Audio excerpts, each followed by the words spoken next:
Maintenant, on présente les moteurs, donc un bon d'essai. Réellement, c'est un simulateur. C'est un simulateur des défauts sur un moteur diesel de type Citroën C2 avec un calculateur Bosch. Donc, ici, notre moteur, c'est un moteur qu'on peut lui monter sur les voitures Citroën C2. C'est une motorisation diesel avec donc injection à l'eau commune, avec un turbo, etc. Maintenant, on va rentrer en détail au niveau du banc. Essentiellement, au niveau du banc, on trouve les modules, tout ce qui est alimentation, avec batterie, avec donc, les démarrages, donc ce qui est au fond du banc. Ici, c'est les réservoirs avec la pompe, etc. Maintenant, donc, si on va entrer en détail au niveau de notre banc d'essai, on va trouver ici donc, une plaquette. Une plaquette. Là, au niveau de la plaquette, qu'est-ce qu'on va voir? On va voir donc, ce qu'on appelle des bornes de connexion ici ou bien des bornes de mesure.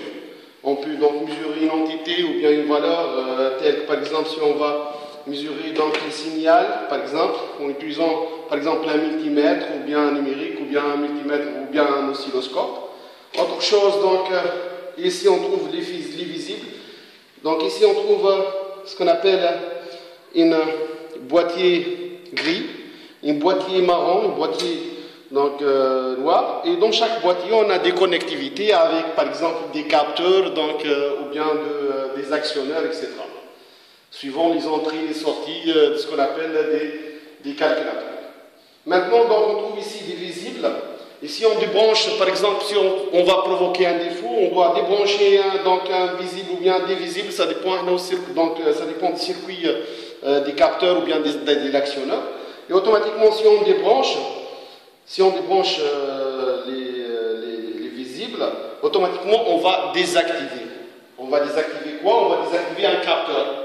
Donc, ça peut être donc un capteur des régimoteurs, capteur de température, capteur de pression. Et par suite, donc, on va remarquer qu'il existe un dysfonctionnement au niveau de notre banc d'essai, au niveau du moteur, suite donc, à la désactivation de ces capteurs-là. Donc, dans un premier temps, toujours, on peut mesurer la tension au niveau donc, de notre batterie en utilisant un multimètre pour vérifier donc, notre tension au niveau de notre batterie. Donc, automatiquement, donc ici on trouve 12,37, donc c'est une valeur acceptable. Autant donc avec une action de démarrage au niveau de notre moteur, donc ça marche. Donc notre moteur marche, donc avec une anticipation ou bien une observation longue des batteries. Automatiquement, maintenant, qu'est-ce qu'on va faire? On va faire une simulation donc, auparavant. Si on trouve du fonctionnement, là maintenant, on va désactiver, par exemple, on va désactiver l'injecteur numéro, par exemple, numéro 4. L'injecteur numéro 4 qui a une connectivité avec G1 et H3, donc au niveau du calculateur. Donc G1, H3 au niveau du boîtier gris. Automatiquement, donc on a H3, donc on enlève visible. Même on remarque qu'il existe ce qu'on appelle donc, un changement au niveau de verrouille de notre moteur. Et puis donc H1, G3. Et maintenant, on a désactivé. Donc, ou bien on a fait une désactivation réellement donc, de notre moteur suite à l'enlèvement des désinjecteurs donc, par suite. Donc, on va faire une autre fois des démarrages avec donc, on parle au niveau des injecteurs. Donc, on a H1, ce qu'on appelle H3, G1 avec G1. Donc ici c'est les circuits réellement, donc on a enlevé les deux visibles. Ici les circuits de notre donc, injecteur numéro 4. Essentiellement maintenant si on va faire des diagnostics, on va utiliser des équipements de diagnostic ou bien des appareils de diagnostic. Ici donc on possède deux types d'appareils. On a l'appareil qui est un appareil pro, donc sophistiqué avec multimarque. ce qu'on appelle des marques américaines, donc Lange X431 Master. Et automatiquement, ou bien on va utiliser un appareil universel, ce qu'on appelle les Maxical. Et toujours on a des connectivités avec des fiches et OBD.